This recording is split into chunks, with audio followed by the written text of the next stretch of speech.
For the first time since 2019, Canadian Elite Basketball League postseason action is back in Saskatoon as the Saskatchewan Rattlers get set to take on their rivals, the Edmonton Stingers, with a spot in the quarterfinals up for grabs. Here it is, win or go home time at the Snake Pit. Good evening, everyone. This is Rattlers Tip-Off presented by IKS Live. My name is Ryan Flaherty, and yes, fortunate and pleased to be here with you once more, a bonus edition of the show, a postseason edition of the show, as the Rattlers return to home court for one more game with a chance to move one step closer to their second CEBL championship. But standing in their way, their arch rivals from Edmonton, the Stingers, the two-time defending CEBL champs.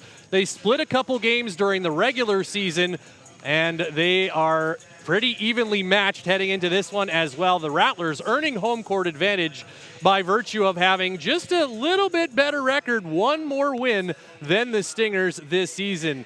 But it is all about playing at home, and one last chance to play in front of this home crowd here at the Snake Pit for the Rattlers, who have the best home record in the CEBL this season, 8 wins, 2 losses.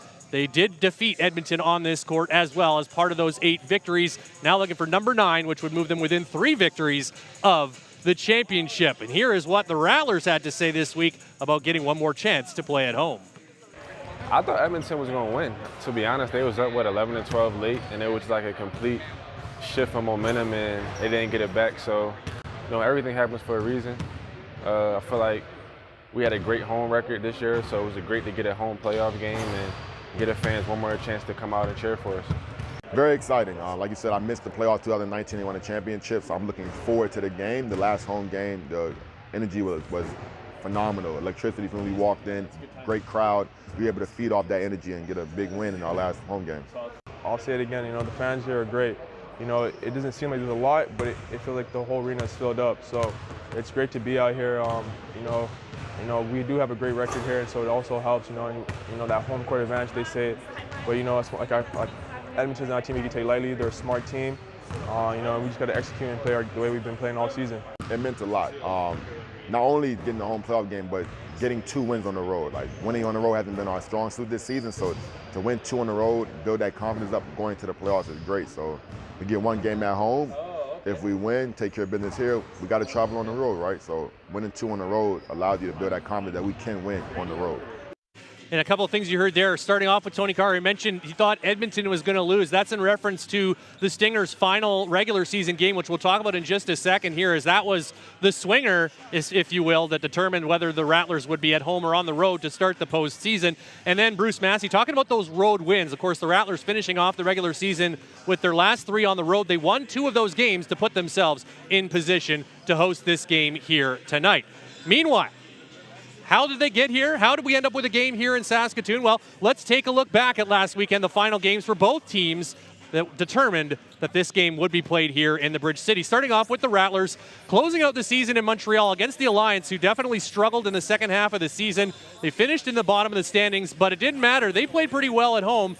The Rattlers, however, coming out to a good start. You see Bruce Massey right there in his 4th game since rejoining the team, with the nice individual effort. Then Massey, while falling, gets it to Jordy Chimanga. He lays it in. He finished the game with 15 points and 9 rebounds. The Rattlers were up 8 at halftime. Then in the third quarter, Tony Carr, many people's pick as the most valuable player in the league this season. Nice feed underneath for Chimanga, hoop, and the harm.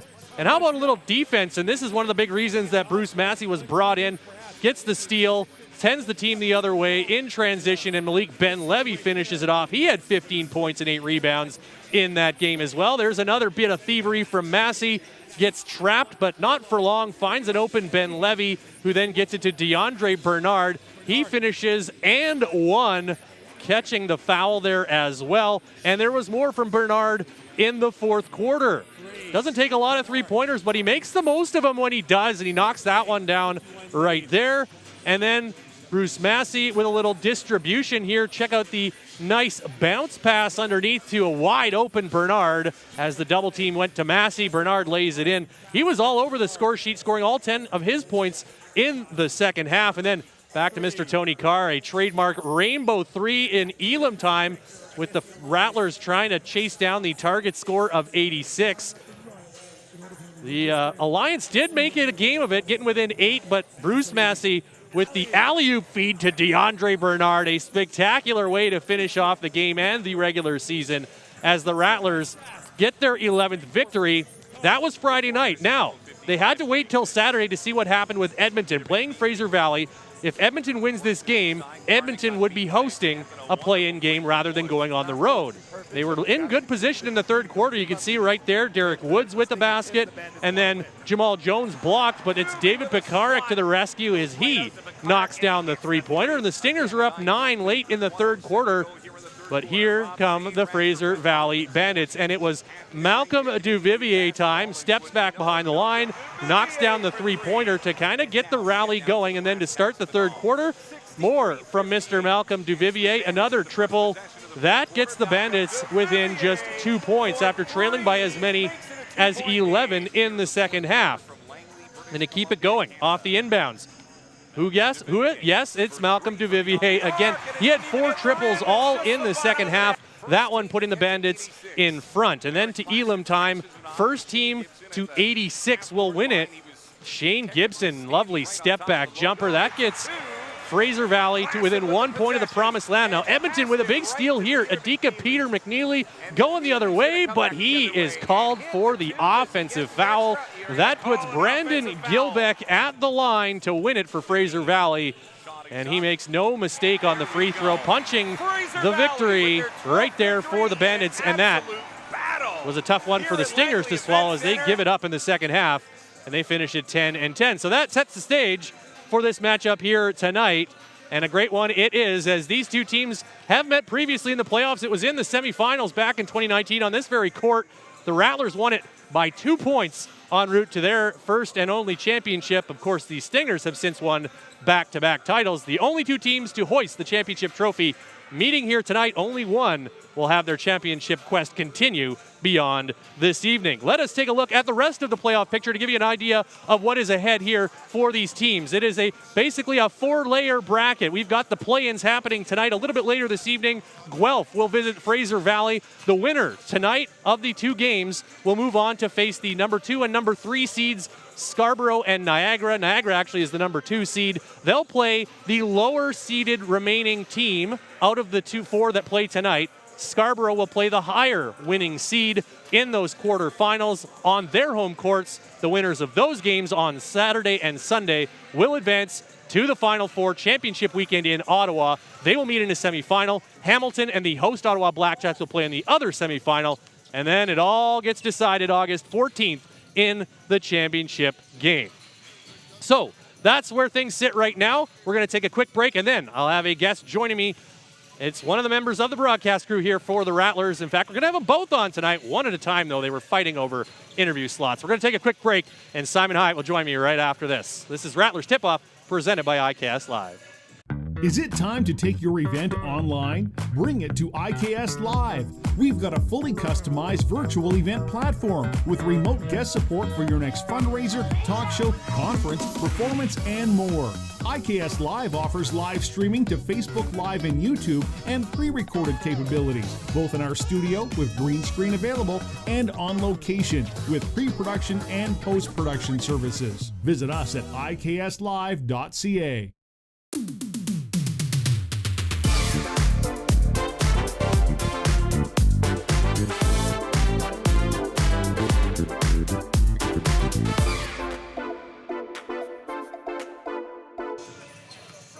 Welcome back inside the Snake Pit. The music is pumping. The fans are just starting to make their way through the doors here inside SaskTel Center for the first playoff game in this building since 2019 as the Rattlers, who've never lost a CEBL postseason game, are set to tangle with the Edmonton Stingers. Simon Hyatt, who's been on the call all season long, now joining me. Thanks again for being here. Repeat appearance, Mr. Hyatt. Absolutely, Flat. It's always a pleasure to hang out with you. We got one more game to do it in. Why not? Why wouldn't we? Playoff basketball, nothing better for this league. Rattlers and Stingers, too. You can't ask for a much better matchup here in the play-in, right? I mean, this is the rivalry. This is that highway. What's the highway number? 5? 11? 11? 5? Sure. It's 16. one of them. 16, there we go. It's a number. You can trust me. It's it's named after a number. Great rivalry, of course, between these two teams. They split their 2 meetings this year. Rattlers won at home, Stingers won at home. And of course, these are the only 2 teams that have ever won a CEBL championship. And one of them, they're getting knocked out tonight. Yeah, absolutely. Yeah, Stingers are looking for that three-peat. Rattlers, of course, looking to get back to the top of the mountain after a couple of lean years. That's why I mentioned they're undefeated in the playoffs. They've only played the 2 games. They were both on this court. They've never played a road game in the playoffs yet. Right. It is a home game. It is a bonus game for the fans here as well. Well, the teams talked about that. They said they're happy about this mostly for the fans' sake. What's your sense around town about the buzz for this game here tonight?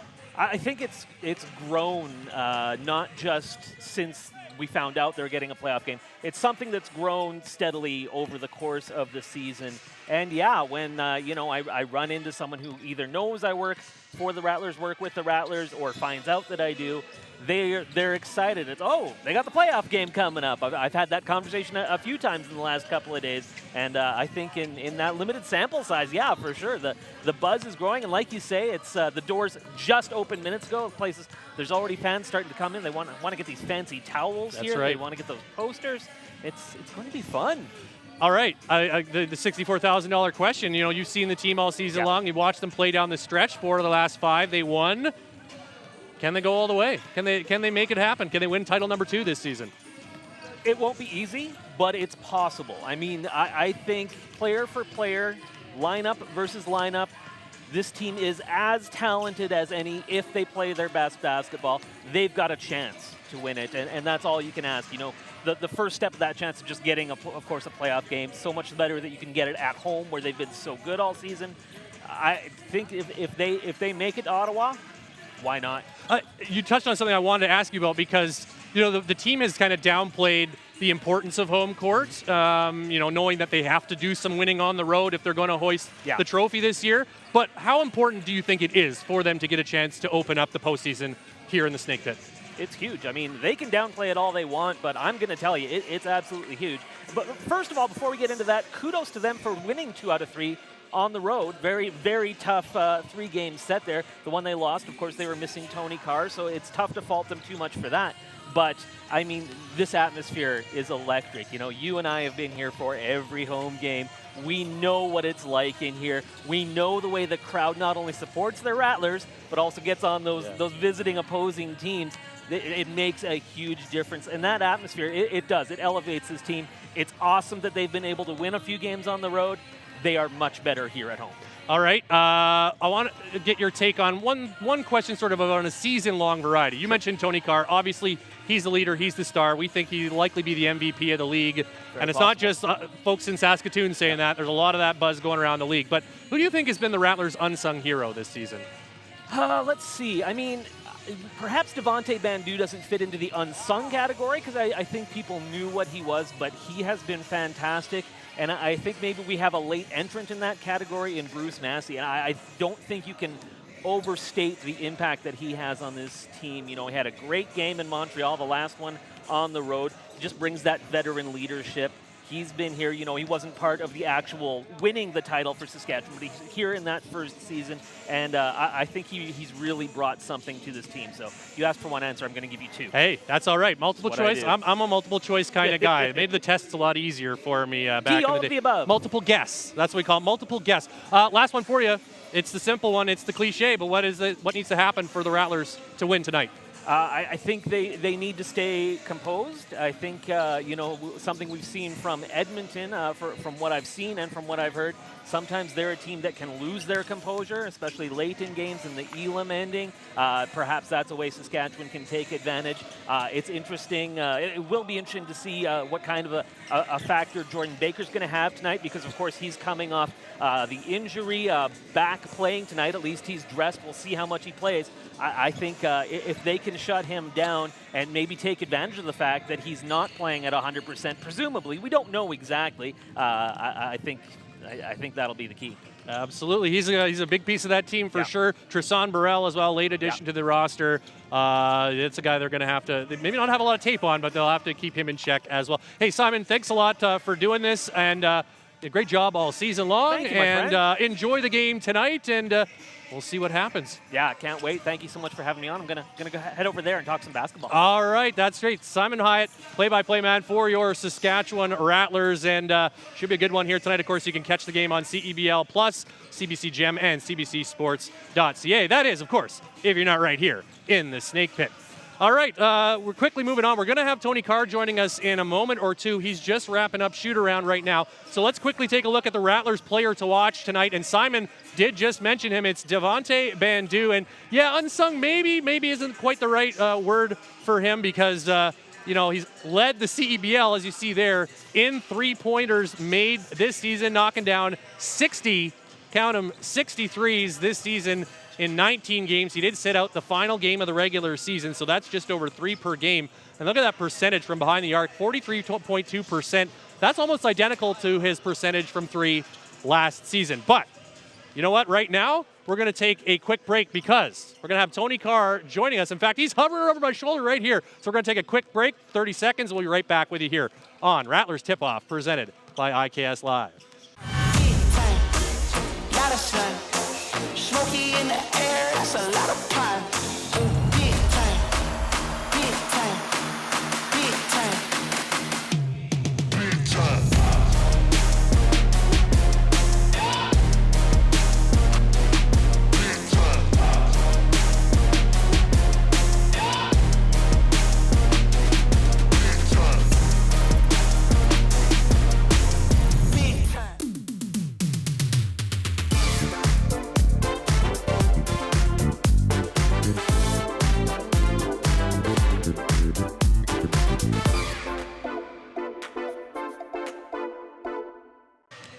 Welcome back inside the Snake Pit. Postseason basketball back in Saskatoon for the first time since 2019. Saskatchewan Rattlers set to take on their rivals, the Edmonton Stingers, trying to move on to that final 6, and of course then ultimately get to Ottawa for championship weekend. But first, they need a victory here tonight, and one of the guys who's obviously going to play a big role here tonight and has played a big role all season long is Tony Carr. Tony, thanks for doing this, man. No problem. Thanks for having me. I've been trying to get you on all season long, but I've been very mindful. You got to give some guys the star treatment a little bit here. So I appreciate that. Tony, I know first of all, obviously we know you missed a game here late down the stretch, a couple earlier in the season. Just want to ask you how you're feeling physically for getting ready for this playoff game.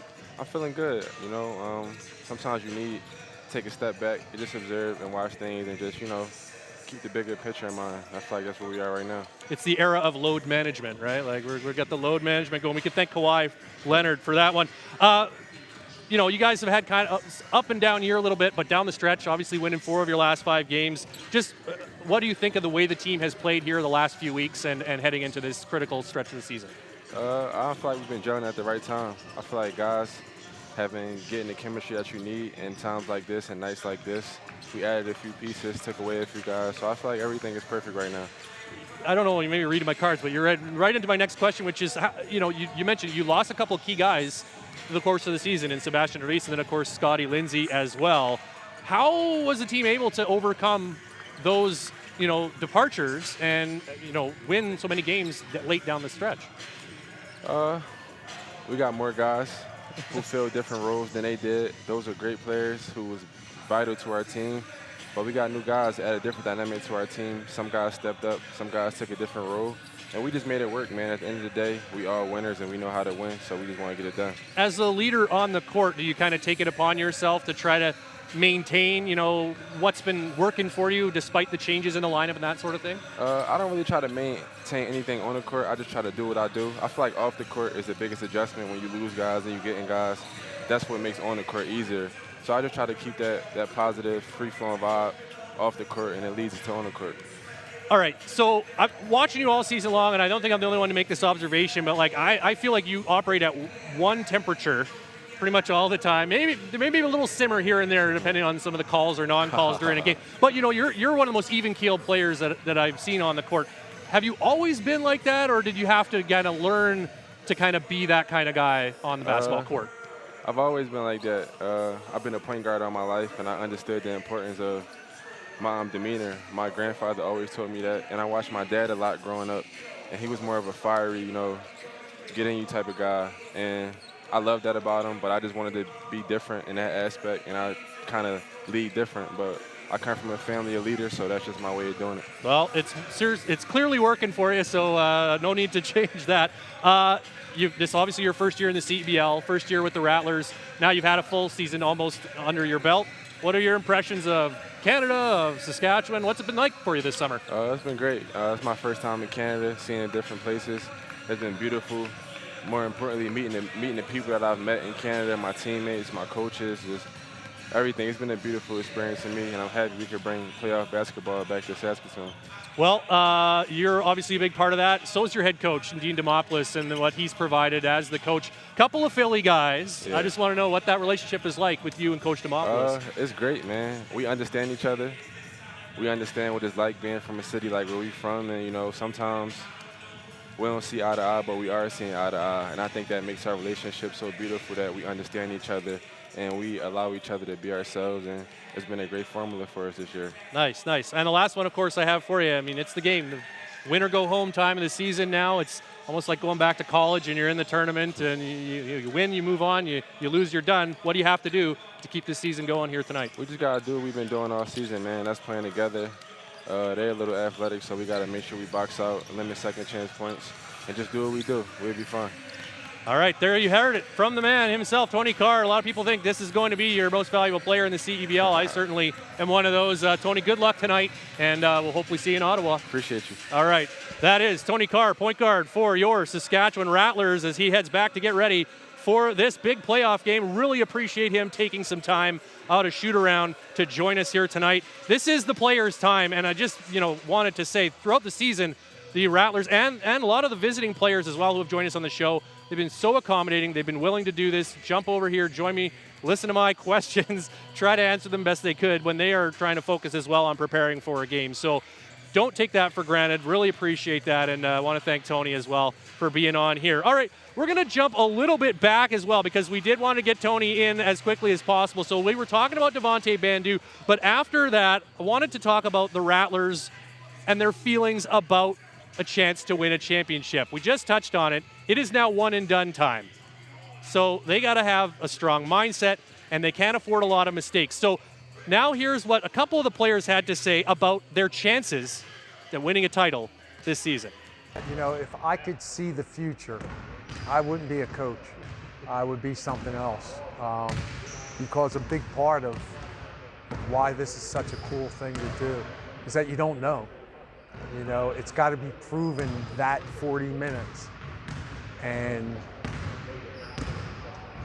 I feel great about having the opportunity to play. And I really like this group of guys, both on and off the court. I know they'll do the best they can that night. Whether it's good enough or not, we'll find out. We're here for a reason, and I feel like, you know, we wouldn't be here if we weren't good enough. And like I said, Edmonton's a good team, and, you know, we can't take that team lightly either. You know, there's a reason why they've won 2 championships. But, you know, I feel like if we do what we're supposed to do, you know, we can take care of business and go to the second round.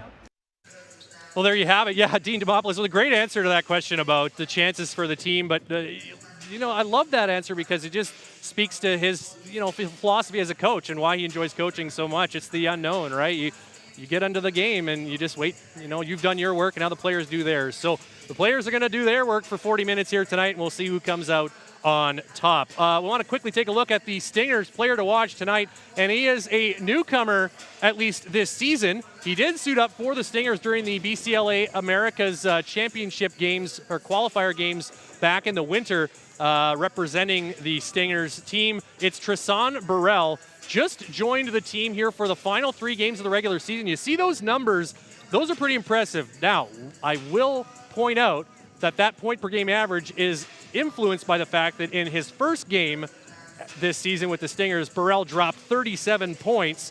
He then followed that up with 17 against Ottawa, and in the season finale against Fraser Valley, just 8 points. So we'll see which Burrell shows up here tonight, what the Rattlers can do to contain him, but certainly a combo guard forward, a player that the Rattlers didn't face in either of their 2 meetings this season with the Stingers. So we'll be seeing what kind of role Burrell plays on a Stingers team that is deep and has a lot of different players who can hurt you. The Rattlers will have to be at their best here tonight. All right, time for another break, and then one more guest joining me. It's Rob Lovelace on the other side of this break. You're watching Rattlers Tip-Off, presented by IKS Live. Is it time to take your event online? Bring it to IKS Live. We've got a fully customized virtual event platform with remote guest support for your next fundraiser, talk show, conference, performance, and more. IKS Live offers live streaming to Facebook Live and YouTube and pre-recorded capabilities, both in our studio with green screen available and on location with pre-production and post-production services. Visit us at ikslive.ca. Lot of sun, smoky in the air, that's a lot of pine. Big time, big time, big time, big time. Big time.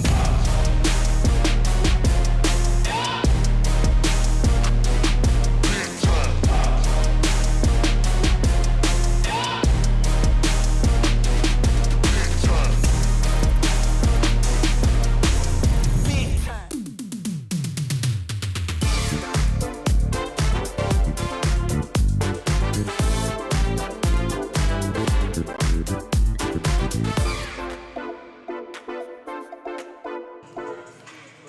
Welcome back inside the Snake Pit as the Saskatchewan Rattlers get set to take on the Edmonton Stingers in just over a half hour's time here. Still time to get down and get your seats. It should be a great game here. They got playoff towels. You can see them on the seats back there. And the crowd is going to be into it tonight for sure. Been a lot of buzz about this game throughout the week.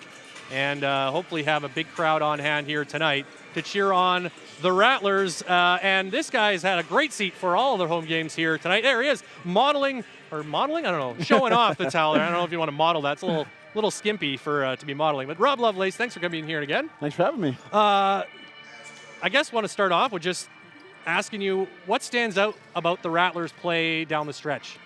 You know what? I think they finally found their identity a bit. You know, of course, everything kind of goes through Tony Carr, but kind of in the beginning there was that, kind of leadership battle between Tony Carr, Devontae Bandu, and Scotty Lindsay, right? So trying to figure out how to play with each other. I feel now you can see Carr's kind of taken over with Chiminga as well, right? They're kind of looking to get inside with him to kind of start off the game and then just facilitate through Carr, which has looked smoother, the offense, which I'd love to see. Yeah, it is. It seems like the rhythm and the defensive effort, too. I don't know how much of that is Bruce Massey's arrival as well. Obviously, he's a relentless defender. You touched on sort of the evolution of the team. So down the stretch here, they won 4 of 5, picked up a couple on the road. How critical was that for the overall confidence and obviously the need to win on the road in the playoffs? That was huge, right? They had a bit of a lull or kind of a, they're saddened by they couldn't get a win on the road. Everything was at home, right? So it was a big pick-me-up for the team out there, right? So, we finally won a couple. Let's take this momentum, and then now we're coming back home. But let's not lose that momentum and think, let's feel comfortable at home. Let's keep that going. So, great job by them getting those crucial wins to get back here. So. It is not the same team that started the season. A couple of key departures, obviously, in Sebastian Reis and then Scotty Lindsay.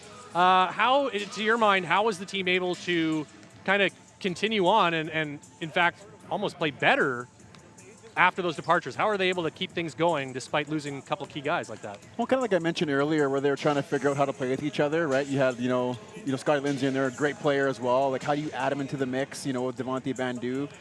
But I just think now, with the parts, those guys just learn to step up, right? Some of those guys learn to step up, and then they change their flow a bit, going inside out, and that sort of thing. So just these guys are professionals, right? They know how to play. They want to step up. They want the extra time. And I think it was, a good transition for them. I don't want to overstate the impact of one player, and I don't want to overlook the arrival of Anton Gadapors as well, but obviously Bruce Massey seems to have had quite an impact here. How much, into your mind, how much of an impact has he had on this group? He's a leader, right? Right off the get-go, he's won before, he's been here, but you can see as he comes in, like you mentioned too, the defense intensity picked up.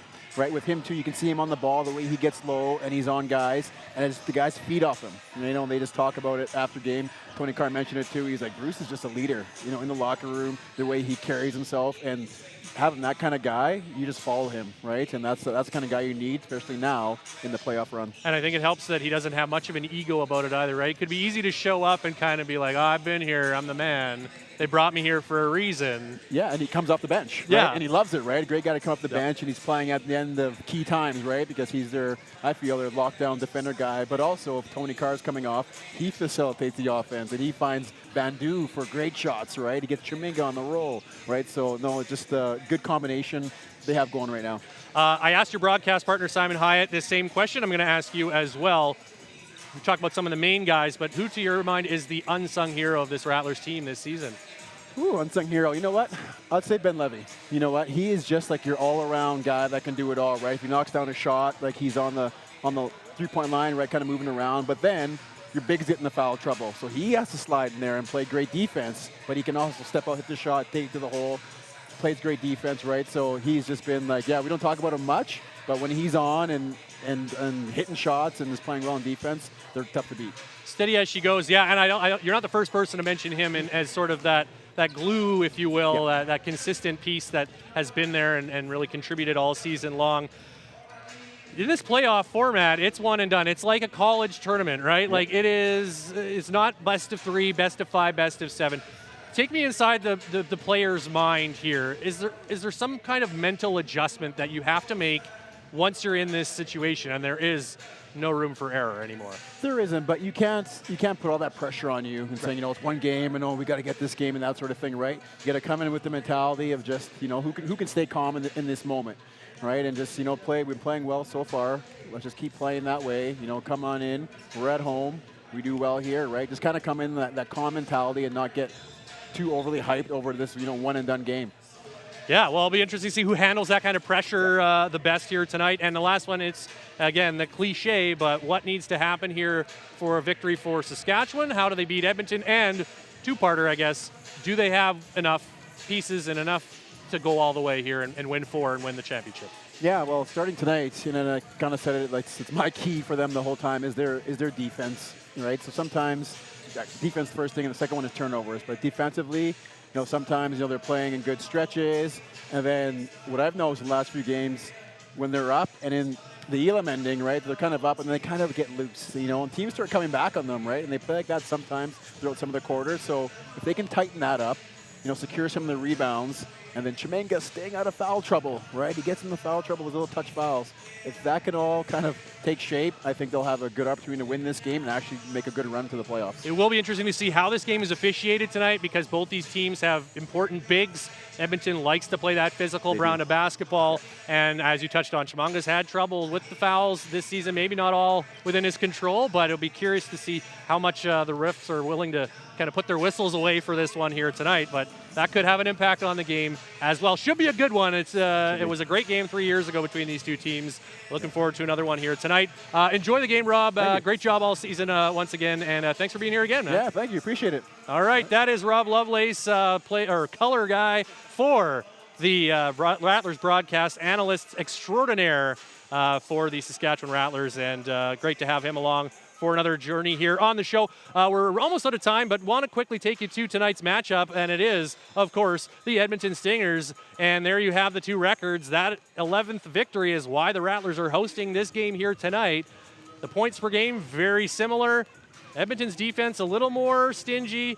And there you have it, the two teams that have won all 3 titles so far in the existence of the CEBL. Interesting footnote, when they last met in the 2019 semifinals, the leading scorer for the Saskatchewan Rattlers in that game was Marlon Johnson Jr., and of course he is now a member of the Edmonton Stingers. So we'll see how the Rattlers can handle him here tonight. And finally, let us take you through the keys to the game this evening, starting with one at a time. It is possession by possession basketball, and that is key number 1. The Rattlers have to stay in the moment, play each possession as if it's the most important possession of the game. Don't look at the scoreboard if you fall down by a few points. If you get ahead by a few points, take it possession to possession, whistle to whistle, stay in the moment. Key number 2, and Simon Hyatt mentioned it earlier, the composure element. Control the emotions. This is a physical team they're playing tonight. And the Rattlers have at times gotten into the odd little scuffle post-whistle with various teams this season. They're not what you might call a big, tough team, but they've shown that they're willing to kind of get in those scuffles, those scrapes. They got to be careful about that here tonight. Stay in themselves and control those emotions. Just draw fouls and go to the line and make your shots. And finally, key number 3, hustle back. Edmonton loves to get that ball down the court in transition. They try to catch the other team's defense napping. Make or miss, the Rattlers need to get their butts back down the court defensively and make sure they don't get caught with someone back there, without someone back there, and give Edmonton any easy baskets in transition. So those are your keys to the game. We're just about set for a great night of playoff basketball here at SaskTel Center. Of course, the Rattlers season may not end here tonight. If they win tonight, they will move on to those quarterfinals this weekend. Those will be on the road, and then they would, if they could win that as well, head to championship weekend. So please continue to stay locked on to the Rattlers' social media accounts to keep up to speed with everything that's happening throughout the next week and a half. Playoff basketball is back.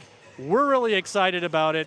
And of course, again, it's been my pleasure to bring you these shows all season long. And again, thank you to everyone at IKS for helping this happen.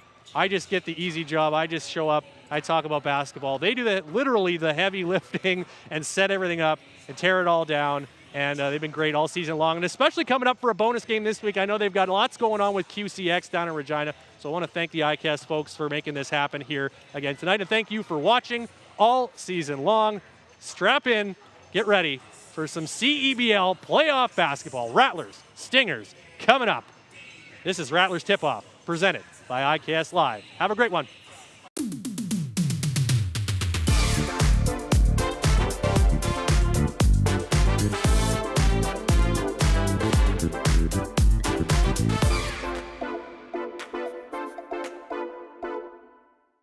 Is it time to take your event online? Bring it to IKS Live. We've got a fully customized virtual event platform with remote guest support for your next fundraiser, talk show, conference, performance, and more. IKS Live offers live streaming to Facebook Live and YouTube and pre-recorded capabilities, both in our studio with green screen available and on location with pre-production and post-production services. Visit us at ikslive.ca. Lot of sun, smoky in the air, that's a lot of pine.